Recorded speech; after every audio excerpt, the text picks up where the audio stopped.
अस्सलाम वालेकुम। मेरा नाम फ़रा है और आज हम पढ़ेंगे फार्माकोलॉजी। और फार्माकोलॉजी में जो हम टॉपिक डिस्कस करेंगे वो है drugs used in coagulation disorders. अब हमें सबसे पहले ये पता होना चाहिए कि कोएगुलेशन क्या है। Coagulation it is a complex process in which blood forms clot, यानी जिसमें ब्लड जो है ना वो क्लॉट की फॉर्मेशन करेगा। अब जो हम ड्रग्स यूज करते हैं कोएगुलेशन डिसऑर्डर्स में वो दो ग्रुप्स होते हैं, ठीक है। एक वो ग्रुप होता है ड्रग्स का जो कि क्लोटिंग को डिक्रीज करेगा या क्लोट को डिसॉल्व करेगा, ठीक है। दूसरे वो ड्रग्स होते हैं जो कि इंक्रीज करेंगे क्लोटिंग को, ठीक है ना। ऐसे पेशेंट में जिनमें क्लोटिंग डेफिशिएंसीज हैं, जैसे कि ये देखें, आप drugs use in clotting disorders, आपको ऐसे क्यों आ सकता है कि आप क्लासिफाई करो ड्रग्स को which is use in clotting disorder. उसमें हम एंटी क्लोटिंग ड्रग्स का जिक्र करेंगे, ये क्या है जो कि क्लोट नहीं बनने देंगी। ये किस में क्लॉट नहीं बनने देंगी? ऐसे पेशेंट्स में जिनमें क्लोटिंग का रिस्क ज्यादा है कि क्लॉट फॉर्मेशन हो सकती है, कोई थ्रोम्बस बन सकता है, तो वहां पर हम क्या देंगे? एंटी क्लोटिंग ड्रग्स, ठीक है। फिर उसके बाद सेकंड ग्रुप वो है जो कि ड्रग्स दैट फैसिलिटेट क्लोटिंग, जो क्लोटिंग को फैसिलिटेट करेगा। ये उन पेशेंट्स को दिया जाता है जहां पर ब्लीडिंग का रिस्क ज्यादा होता है, ताकि वहां पर क्लोट की फॉर्मेशन ना हो, ठीक हो गया। अब अगर आपको आता है एंटी क्लोटिंग ड्रग्स, तो उसमें आपने ये बताना है तीन ग्रुप, फर्दर इसको हम क्लासिफाई करते हैं सब ग्रुप्स में, जिसमें एंटी कोएगुलेंट्स आ जाता है, थ्रोम्बोलिटिक्स आ जाता है और एंटी प्लेटलेट्स आ जाएगा, ठीक है।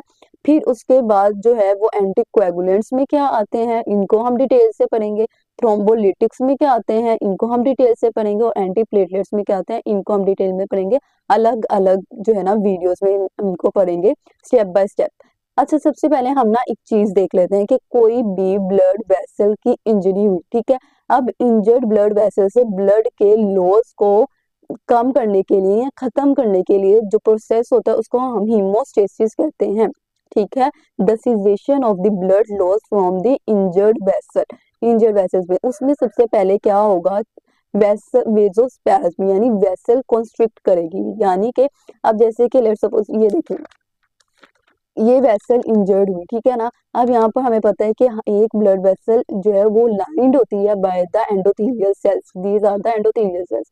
यहाँ पर इंजरी हुई और इस जगह पर जब एंडोथेलियल सेल्स की इंजरी हुई तो यहाँ पर कोलेजन और वॉन बिलेवेंट फैक्टर्स ये जो है ना एक्सपोज हो गए, जिसकी वजह से इन्होंने क्या किया, अब जो यहाँ से जब ब्लड यहाँ से गुजर रहा था तो हमें ब्लड के कंपोनेंट्स पता है, उसमें सेल्स भी होते हैं और प्लाज्मा भी होता है। सेल्स में जो है ना ये क्या है? प्लेटलेट्स, ठीक है। आरबीसी डब्ल्यूबीसी प्लेटलेट्स, यहाँ से जब प्लेटलेट गुजरे तो उन्होंने जब ये एक्सपोज कोलेजन और बॉन विलेबल फैक्टर्स देखे तो उसके साथ जाके अटैच हो गए।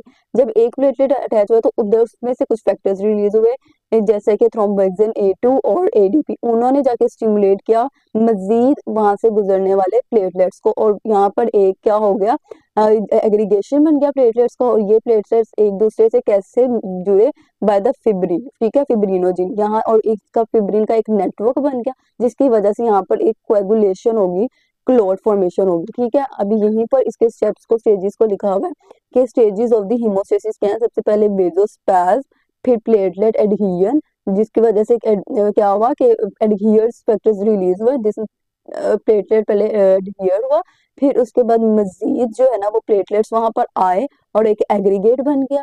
फिर उसके बाद कोएगुलेशन फैक्टर्स की एक्टिवेशन हुई, फिब्रिन जो है उसकी सिंथेसिस हुई, एक मेशवर्क क्रिएट हो गया, नेटवर्क जो है उसमें एक जाल सा बना और सारे जो है ना प्लेटलेट्स वगैरह वहां पर आके उसको इकट्ठा कर दिया। एक जो है ना वो कोएगुलेशन बन गई वहां पर, ठीक है, यानी कि कोएगुलेशन प्रोसेस हुआ इस तरह से। ये हमने देख लिया। अब हम देखेंगे एंटी कोएगुलेंट्स में कौन कौन से आते हैं, यानी कि क्वेश्चन आता है four groups of the anti coagulant drugs. उसमें आपने ये सारा नहीं लिख देना, उसमें सिर्फ एंटी कोएगुलेंट्स के फोर ग्रुप्स लिखने हैं। सबसे पहले उसमें हेपरिन आता है, फिर डायरेक्ट थ्रोम्बिन इनहिबिटर्स, उसके बाद direct factor 10A inhibitors and then warfarin, ठीक है। अब सबसे पहले हम ये पढ़ेंगे हेपरिन, जो कि हेपरिन बहुत इंपॉर्टेंट है, और वारफेरिन, ये दोनों अलग से भी पूछे जा सकते हैं। इनके एडवर्स इफेक्ट्स, इनके कॉन्ट्रा इंडिकेशंस और उसके अलावा किस तरह से दिए जाते हैं, और ये सारा कुछ, मतलब ये बहुत इंपॉर्टेंट है, इसको हम अच्छे से देखेंगे। और ये इन दोनों को भी देखेंगे, लेकिन मोस्टली ये बहुत ज्यादा पूछे जाते हैं, ठीक है। अभी हमने ओवरव्यू कर लिया, अब नेक्स्ट हम हेपरिन की तरफ आते हैं।